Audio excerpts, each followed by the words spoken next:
Yesterday, we covered the initial batch of polls coming out following Donald Trump's conviction on 34 counts, trying to figure out what's going on with the polling, who's actually benefiting from this. And yesterday, the news looked pretty good for Joe Biden, where he had decreased Trump's lead in the national polling by 2 points. But of course, the national polling is not the most important thing. Elections are won in the Electoral College. And so in a second, we're gonna jump to what that new polls have to say about that. It's not great news. A little bit of a spoiler alert. Now, we do have a little bit of good news in one poll. Stick around for that. But first, a series of new polls show that Trump is still, in fact, leading in swing states, even after all of this. So Trump leads Biden by 5 points in Nevada in a hypothetical matchup. This is registered voters, not likely voters. Bear that in mind. Trump also topped Biden among registered voters in Arizona. That's by 5 points as well. He's at, let's see, so far, 65% of those in Nevada and 63% of those in Arizona said the verdict didn't matter to them. Hey, I'm glad you're here. Listen, in order for the damage report to keep on going, we need viewers like you to become a member on YouTube. Can you click the join button on YouTube today? Thank you. Okay, well, let's head east. Virginia. Okay, let's see. Biden and Trump are tied, both at 48%. Now, Democratic presidential candidates have won Virginia since 2008, so that's not even amazing, but at least he's not trailing. And in Michigan, Trump has a 0.6% lead over Joe Biden, which is something, I suppose.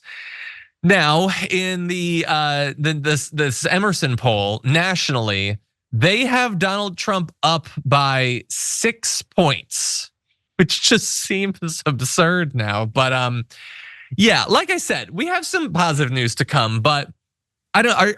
Are you surprised by this, Brett? Like, it's hard to know how much to expect. There's no subject in America, certainly not in American politics, that people have more information on than how terrible Donald Trump is. So it feels like at this point, if anything was gonna hit, it probably would have. That said, some of the polls show that a few percentage points of people care about this. What do you think is going on?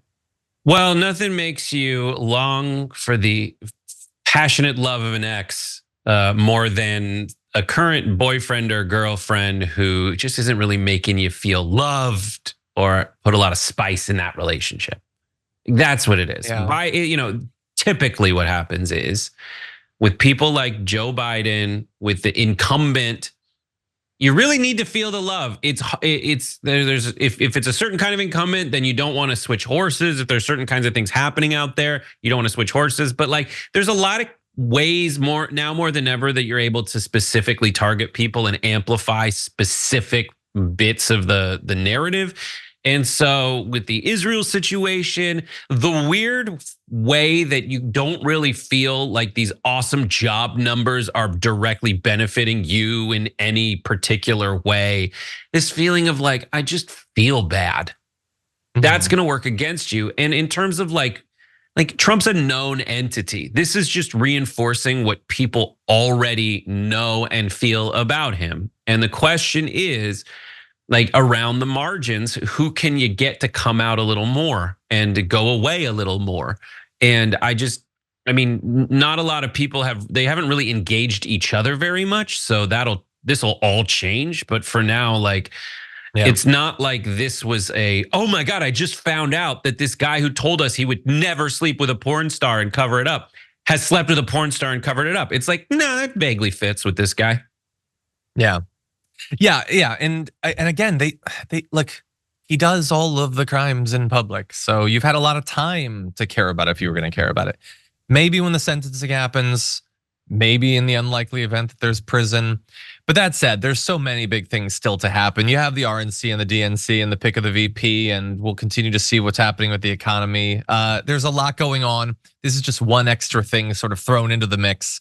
I will end with the small amount of good news, I guess, in that Emerson poll where Trump was leading. Bear in mind, they asked people, which of the following sentences should Trump receive for his criminal conviction? Prison time led with 40%. A fine was at 25%, probation at 15%, unsure at 20%. And of course, he could receive multiple of those. But most people, or at least the plurality, think he should go to prison for what he did. It's just that the population that thinks he should go to prison for what he did still thinks he should go to the White House. Everyone, hold on to your butts until November 5th. It's gonna be a wild ride.